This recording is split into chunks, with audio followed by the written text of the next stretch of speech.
Here's the 6300 BTU Emerson Kool back on the repair table again. The update video that I did on this yesterday, I stated that the fan motor bearings were ruined and it needs to be replaced.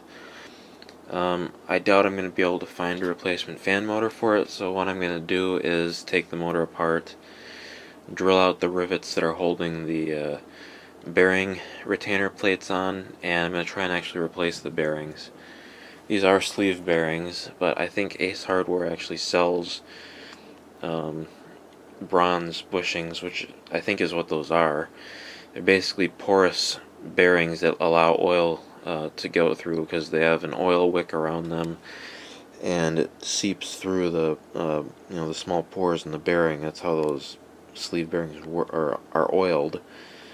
So I'm going to try that out, and if that doesn't work, I will find a replacement motor somehow. But I really want to get this thing running again, since it's a great air conditioner. It cools really well. It's got a nice Matsushita compressor in it, and it's made in USA, which you can't beat. It also needs these things replaced, which is why I have this up here. I bought a couple sets of these because that big old 12,300 BTU Kenmore air conditioner that I have in the garage needs these as well. So I got 2 sets of those. So those will be replaced, and right now I'm just going to start taking this thing apart. I'm not going to film me unscrewing all the bolts or anything like that, because I've already done that in a previous video. You can check back on one of my older videos if you want to see that, but I am going to be filming as I go along. Here's the 6000 BTU Whirlpool that lost all its refrigerant. I'm going to recharge it eventually, either myself or have another air conditioner enthusiast help me. I would call an HVAC repair place, but I know what the answer is going to be if I ask them to do it. They're going to say, oh, we don't work on window air conditioners, buy a new one, blah blah blah blah blah. So I'm probably not even going to bother trying to ask them. So sick of people not wanting to repair anything like this anymore. People always say how environmentally conscious they are and stuff like that, but they don't want to fix anything. They have the whole throw it away and buy a new one attitude, which is just a complete waste in my opinion. So I'm going to try and get this one fixed eventually. Well, I shouldn't say try. I'm going to get it fixed. I'm not gonna have it any other way. So I got the cover off the Kool. Still nice and clean inside. Kind of hard to see in there, but here's the motor. It's a Westinghouse motor, so I bet this would be able to be replaced, but I'm gonna try fixing it first. So let me finish taking this apart. Okay, I got the bearing plate off. It pried off. It took a little bit of work, but I got it. Here's the original bearing that's worn.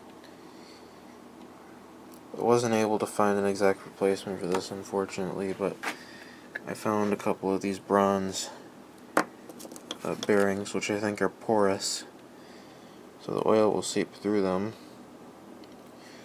And I also got a ball bearing, just in case I decide to go that route, if these bronze bearings don't work out. So I'm going to try these bronze bearings first, and we'll see how it works.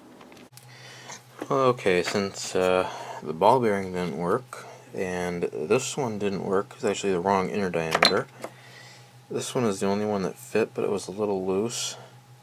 So basically nothing that I wasted my $18 on this morning worked. So what I decided to do, I pried off the plate on this one and the plate on this half over here, and I just switched the bearings because I think the noisy one was the one that was facing in. This side of the motor goes up against this, so it faces inward. I think that was the one that had the noisy bearings, so I just swapped the bearings around, and I think that should help.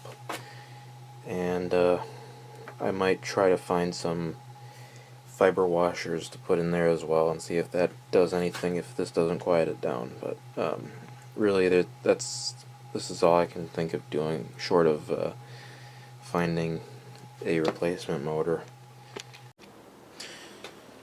Alright, I'm about to finish putting this thing back together. I switched the front bearing to the back, so hopefully it'll be quiet now. That's what it sounds like right now, so hopefully this thing doesn't make that stupid rumbling noise anymore.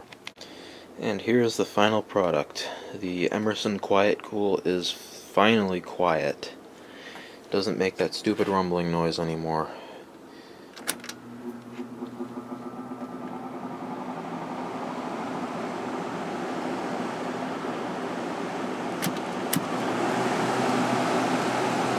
No more bearing noise. It's about frickin' time. And here's the real finished product. I got the new side panels on. No more deteriorated crap. And yeah, everything it's all put back together.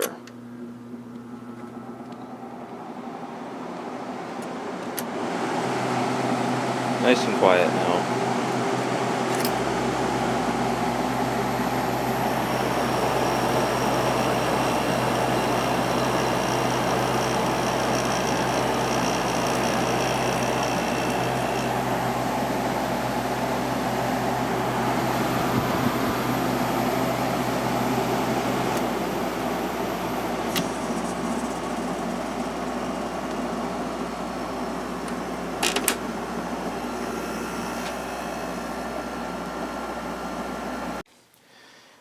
Okay, so here's another update on the Emerson Quiet Kool. When running on high and medium, the fan motor is quiet. You don't get any bearing noise. At least for now. But after running on low for a while, the bearing noise comes back. So that is extremely annoying. I don't think there's really anything more than I can do with this fan motor other than replace it at this point. So let's turn it on. It's on fan only right now. Let's turn it on low and see what we get.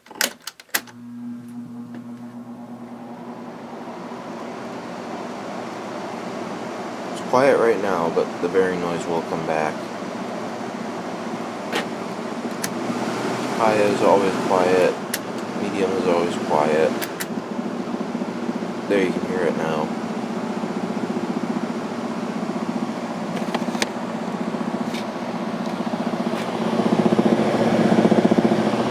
That is incredibly annoying.